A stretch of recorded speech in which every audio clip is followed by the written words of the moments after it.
सूरज की हल्की हल्की किरणें नदी पर पड़ रही थीं। पानी में सुनहरी चमक थी। लोगों की चहल पहल शुरू हो गई थी। लेकिन बड़े भाई हरिराम के घर में अभी भी कड़क आवाज़ सुनाई दे रही थी। अरे ओ शिवा, उठ जा। कब तक सोता रहेगा? देख, मैं तुझसे बड़ा हूँ। जब तक मैं जिंदा हूँ तब तक तुझे आराम करने का कोई भी हक नहीं है।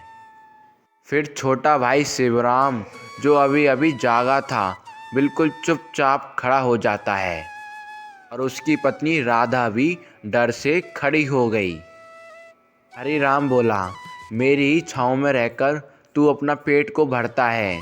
घर भी मेरे नाम, खेत भी मेरे नाम। तेरा तो कुछ भी नहीं है शिवा। याद रख, अगर मेरा दिल बड़ा ना होता तो तू सड़क पर होता। समझ गया तू? तेरी औकात क्या है? तेरा तो कुछ भी नहीं है रे शिवा। कभी आईने में देखा है खुद को? तू तो बस एक मेरा दिया हुआ टुकड़ा है, जो भीख की तरह मैं तुझको डाल देता हूँ। याद रख। हरिराम हमेशा उसे ताने देता, लेकिन वो हमेशा चुप रहता। उसने कभी उसे जवाब नहीं दिया, क्योंकि उसके माँ बाप बचपन में ही गुजर गए थे। उसके बड़े भाई ने ही उसे पाल पोस कर बड़ा किया था। हरिराम की उम्र जैसे जैसे बढ़ती गई, उसका दिल और सिकुड़ता चला गया। उसकी पत्नी भी ऐसी ही थी, हमेशा उसे ताने देती थी। देखिए जी, बारिश आने वाली है। कह दीजिए इस निकम्मे से, कामचोर से, कि जल्दी से घर के बाहर का कीचड़ साफ कर दे। सारे गांव वाले हमारे घर के सामने से ही तो गुजरते हैं। अगर रास्ता गंदा हो गया तो लोग क्या कहेंगे? कहेंगे कि इतने बड़े खेत, इतने बड़े मवेशी और इतना ज़्यादा सोना रखने वाले हरिराम के घर के बाहर गंदगी पड़ी है। लोग हंसेंगे हम पर। इज़्ज़त का भी कोई मोल होता है, लेकिन इसे क्या फ़र्क पड़ता है?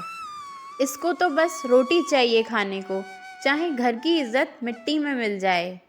सुबह से पड़ा हुआ है, जैसे कोई राजा हो। रोज़ इसे देखकर मन जलता है। घर में पालतू जानवर भी इससे ज़्यादा काम करते हैं। कहिए इससे उठे और साफ करे, वरना बाहर से ये कीचड़ सारा घर में आ जाएगा और गांव वालों के आगे हमारी इज्जत मिट्टी में मिल जाएगी। सुन लिया ना शिवा, अब जाओ, घर के सामने से रास्ता साफ कर दो।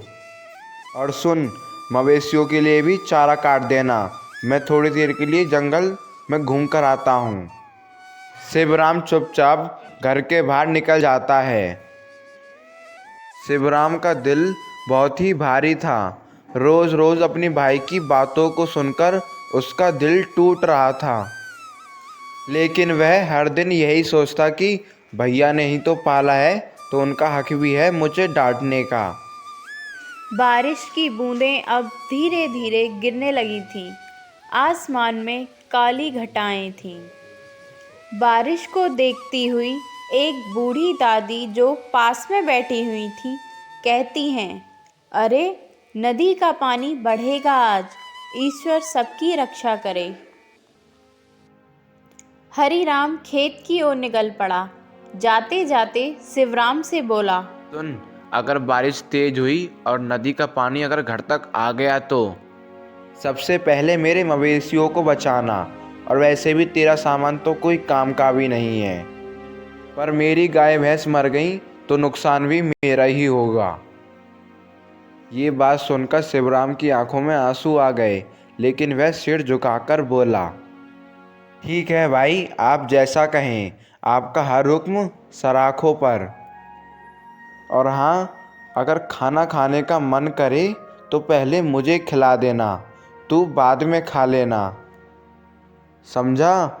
इतना कहकर हरिराम वहाँ से चला जाता है।